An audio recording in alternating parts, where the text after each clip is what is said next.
Om Shanti. Om Shanti. Good morning.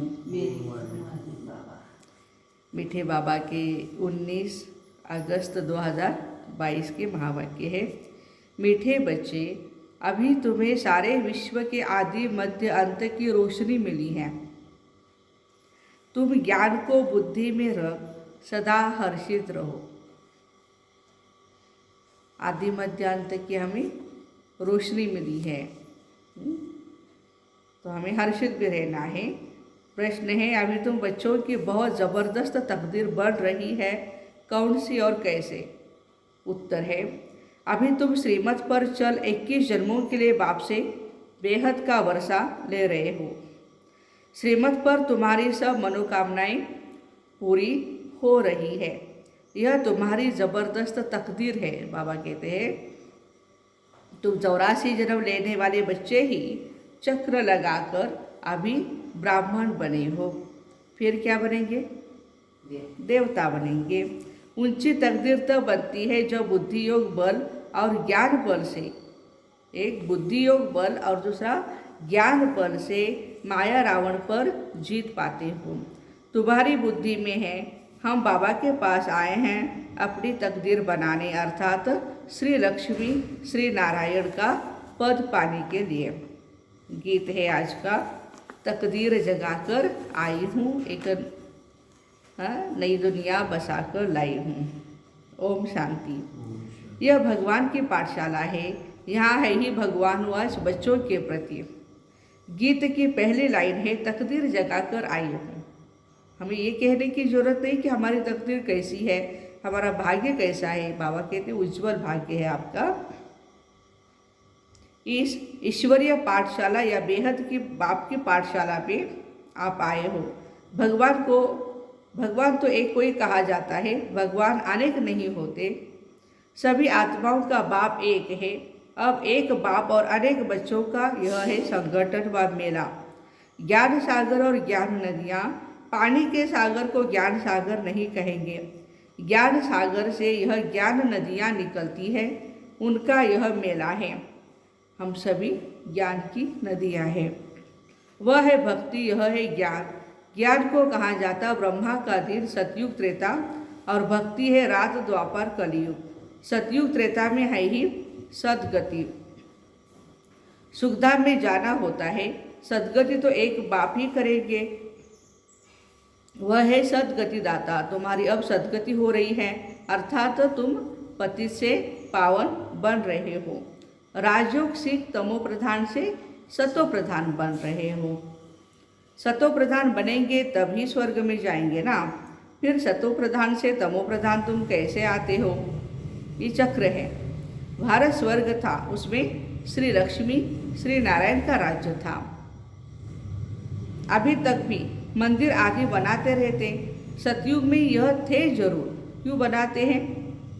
सतयुग में ये थे जरूर। अभी तो कलयुग है। सतयुग में यथा महाराजा महारानी तथा प्रजा पावन थे। श्री लक्ष्मी नारायण को महाराजा महारानी कहा जाता। बचपन में वह महाराज कुमार श्री कृष्ण और महाराज कुमारी श्री राधे थी।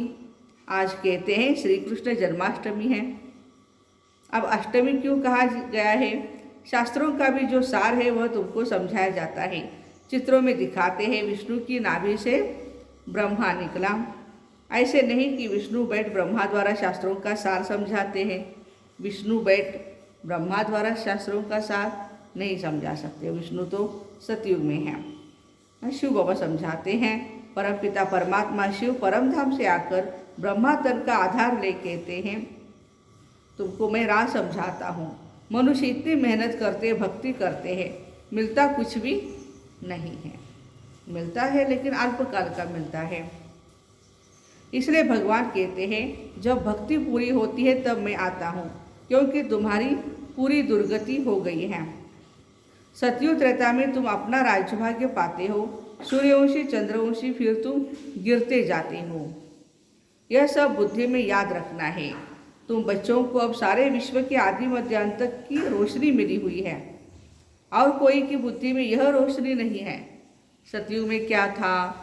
जो आदि है सृष्टि का, सतयुग और त्रेता युग, मध्य में द्वापर युग और अंत में कलयुग है। तो तुम बच्चों को अब सारे विश्व के आदि मध्य अंत की रोशनी है। तुम जानते हो सबसे ऊपर है शिव बाबा, पीछे सूक्ष्म वतन में ब्रह्मा विष्णु शंकर, स्थूल वतन में तो है ही यह मनुष्य सृष्टि। मनुष्य सृष्टि में पहले पहले जगत अम्बा जगत पिता गाया हुआ है। सूक्ष्म वतन में सिर्फ ब्रह्मा ही दिखाते हैं, उनको कहते हैं ब्रह्मा देवताय नमः, फिर विष्णु देवताय नमः, शंकर देवताय नमः और फिर शिव परमात्माय नमः। यहाँ जो यह ब्रह्मा सरस्वती है ये कौन? ब्रह्मा की भी बहुत महिमा है। ब्रह्मा की बेटी तो तुम भी हो ना, हम सभी ब्रह्मा कुमार कुमारियाँ है। हाँ, तो हम भी ब्रह्मा की बेटी है। प्रजापिता तो जरूर यहाँ ही होगा, सूक्ष्म वतन में तो नहीं। बाबा को प्रजापिता द्वारा ही ज्ञान देना है, शिव बाबा को प्रजापिता द्वारा ही ज्ञान देना है। विष्णु को व शंकर को ज्ञान सागर नहीं कहा जाता, बाप को तो श्री श्री कहा जाता है। आजकल हर एक अपने नाम पर ही श्री श्री नाम रख देते हैं, 108 1008। तो श्री श्री का टाइटल श्रेष्ठ ते श्रेष्ठ, ऊंच ते ऊंच है ही एक भगवान। वो फिर रचना रचते हैं श्री राधे श्री कृष्ण, वह स्वयं और बाद बनते हैं महाराजा श्री नारायण और महारानी श्री लक्ष्मी। सतयुग में उन्हों का राज्य चलता है, त्रेता में है राम सीता का राज्य। स्वर्ग सतयुग को कहा जाता। फिर 2 कला कब होती है त्रेता युग में? 16 कला से 14 कला में आ गए। फिर द्वापर से भक्ति मार्ग शुरू होता है। अभी बाबा कहते तुम बच्चों को मैं सदगति में ले जाता हूँ। भारत पावन था, फिर पतित किसने बनाया? रावण ने। इसलिए मुझे ही कल्प कल्प आना पड़ता है, पतितों को आकर पावन बनाना पड़ता। तुम यहाँ आए हो तकदीर बनाने, अर्थात विश्व का मालिक बनने। ये बाजोरी है ना।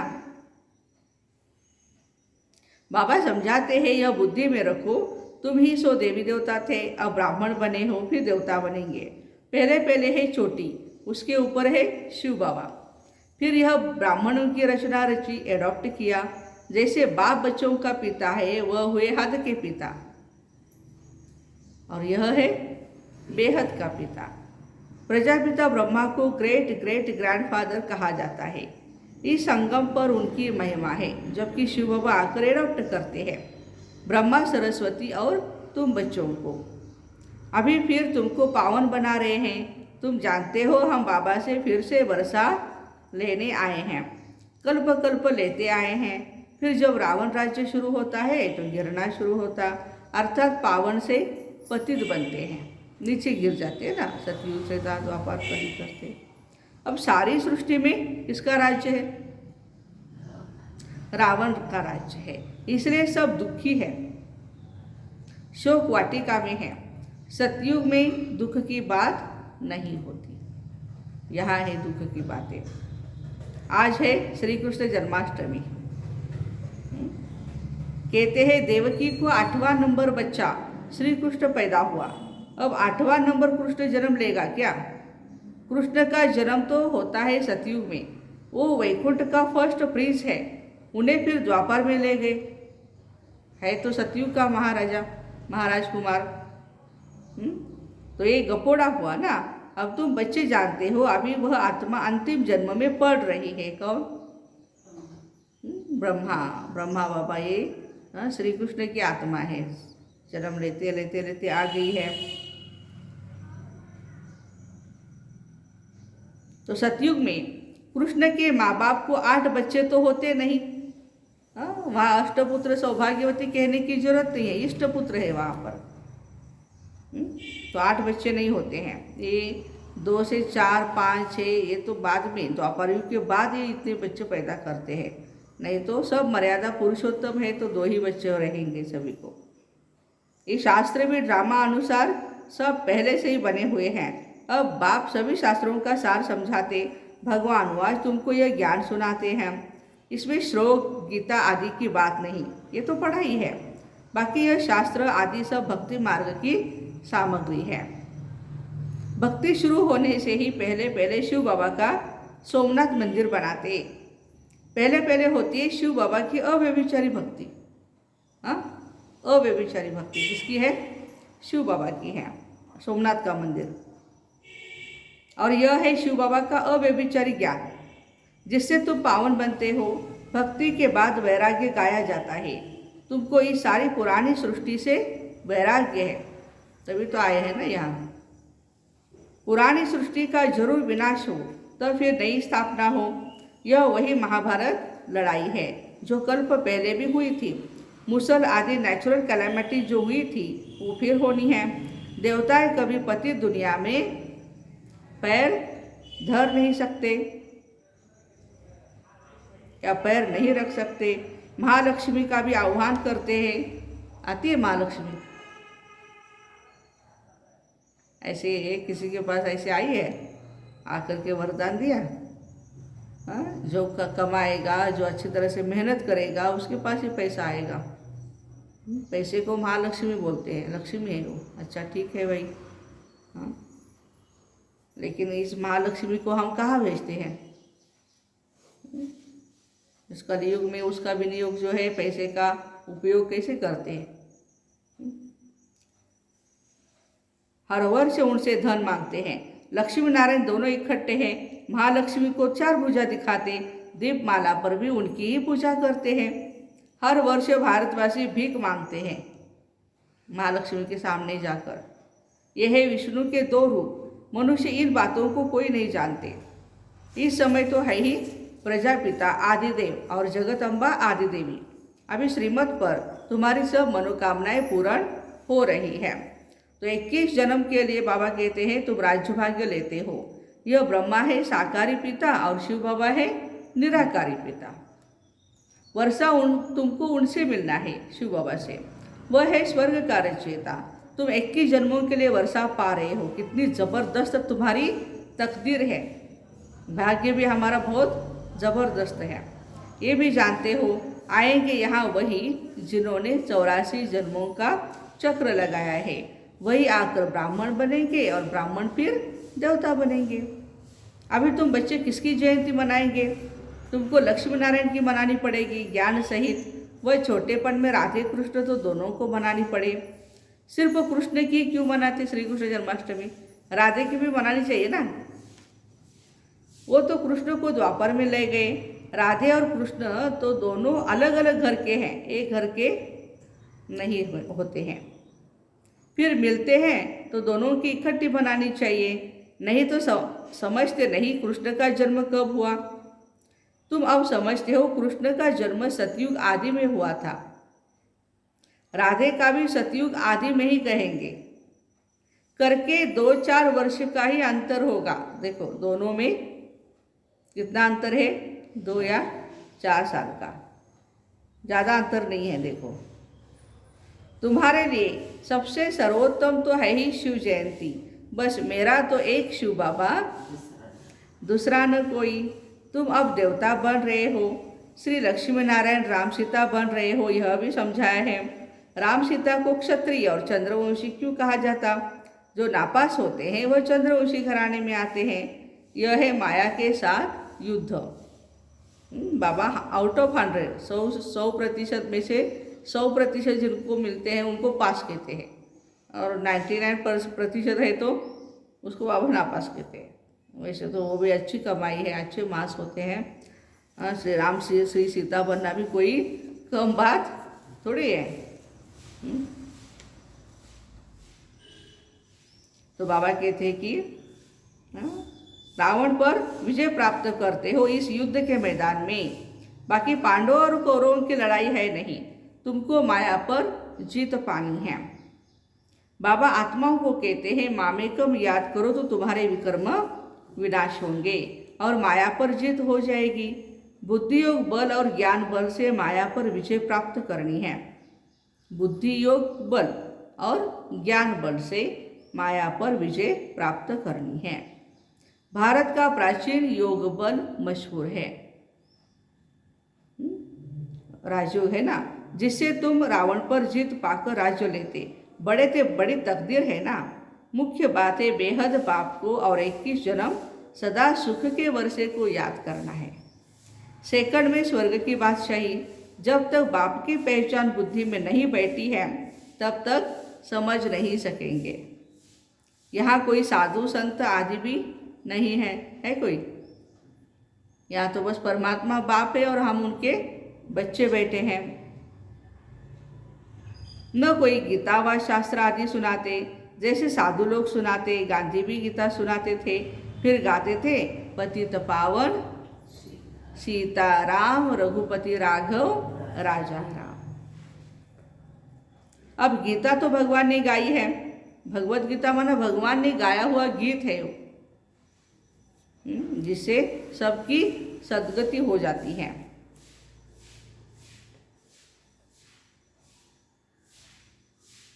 अगर गीता का भगवान कृष्ण था तो फिर राम सीता को क्यों याद करते थे? वास्तव में सीताएं सभी तुम आत्माएं हो। कौन है? हम आत्माएं सीताएं हैं। अभी रावण की शोक वाटिका में बैठी है तो राम आकर हमें छुड़ाते हैं। अशोक वाटिका अर्थात स्वर्ग में ले जाते हैं।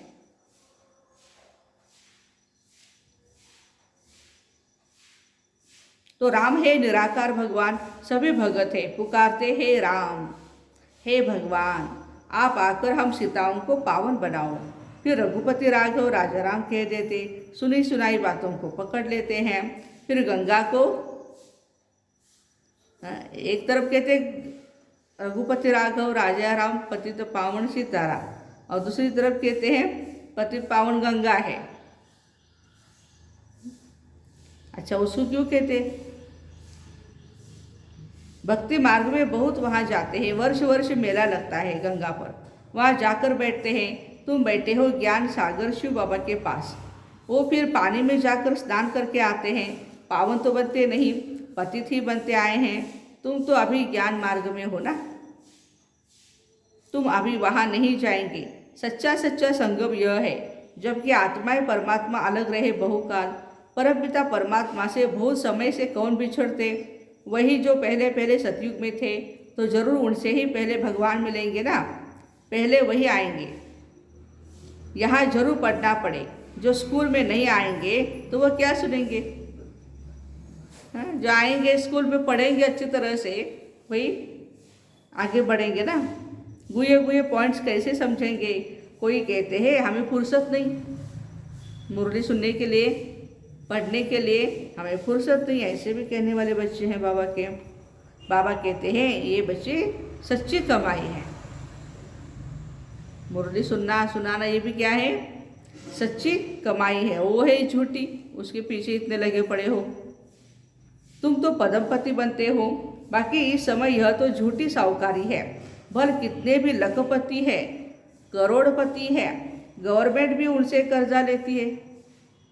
देखो इतने बड़े बड़े टाटा है, अंबानी है, परंतु है तो सभी झूठी माया, झूठा संसार। बाबा बैठ समझाते हैं, बच्चे तुमको कितना साहूकार बनाता हूँ। अभी रावण ने तुमको कितना दुखी बना दिया, अब उन पर जीत पानी है। लड़ाई की कोई भी बात नहीं, लड़ाई से विश्व का मालिक नहीं बन सकते। तुम योग बल से विश्व का मालिक बनते हो। योग सिखलाते हैं बाप, इनकी आत्मा भी सीखती है। बाबा इनमें प्रवेश हो तुमको ज्ञान सुनाते हैं, कहते हैं मैं तो जन्म मरण रहित हूँ। बाबा बेहद का बाप है तो बेहद का राह समझाते। तुमसे माया ने क्या क्या करवाया द्वापर युग से लेकर के अभी तक। तुम 5 भूतों के वश होते गए, क्या तुम्हारा हाल हो गया? तुम कितने धनवान थे, भक्ति मार्ग में फालतू खर्चा करते करते अब तुम्हारी क्या हालत हो गई है। कितना खर्चा किया ना। अब भक्ति के बाद भगवान आकर स्वर्ग की बादशाही देते हैं, इसलिए सद्गति करने बाप को ही आना पड़ता है। अच्छा, मीठे मीठे सिकिरते बच्चों प्रति माता पिता बाप दादा का याद प्यार और गुड मॉर्निंग। रूहानी बाप की रूहानी बच्चों को नमस्ते। हम रूहानी बच्चों की रूहानी माता पिता बाप दादा को याद प्यार गुड मॉर्निंग और नमस्ते। वाह बाबा वाह, शुक्रिया बाबा शुक्रिया। धारणा के लिए मुख्य सार। पहली पॉइंट है, पद्मा पदम पति बनने के लिए सच्ची कमाई करनी है। पढ़ाई में समय का बहाना नहीं देना है कि फुर्सत नहीं हमें। ऐसे नहीं, पढ़ाई के लिए फुर्सत नहीं, रोज पढ़ना जरूर है। एक बाबा की अव्यभिचारी याद में रह आत्मा को सतो प्रधान बनाना है। मेरा तो एक शिव बाबा, दूसरा न कोई, ये पाठ पक्का करना है। वरदान, सदा एक बाप के स्नेह में समाये हुए सर्व प्राप्तियों में संपन्न और संतुष्ट भव। सदा एक बाप के स्नेह में समाये हुए सर्व प्राप्तियों में संपन्न और संतुष्ट भव। जो बच्चे सदा एक बाप के स्नेह में समाये हुए हैं, बाबा उनसे जुदा नहीं और वे भी बाबा से जुदा नहीं हैं। हर समय बाबा के स्नेह के रिटर्न में सर्व प्राप्तियों से संपन्न और संतुष्ट रहते हैं। इसलिए उन्हें और किसी भी प्रकार का सहारा आकर्षित नहीं कर सकता है। स्नेह में समाई हुई आत्माएं सदा सर्व प्राप्ति संपन्न होने के कारण सहज ही एक बाप दूसरा न कोई इस अनुभूति में रहती है। समाई हुई आत्माओं के लिए एक बाबा ही संसार है। स्लोगन है, हद के मान शान के पीछे दौड़ लगाने के बजाय, हद के मान शान के पीछे दौड़ लगाने के बजाय स्वमान में रहना ही श्रेष्ठ शान है। स्वमान में रहना ही श्रेष्ठ शान है। तो ऐसे सदा एक बाप के स्नेह में समाये हुए सर्व प्राप्तियों से संपन्न और संतुष्ट भाई बहनों को Om Shanti. Have a nice day.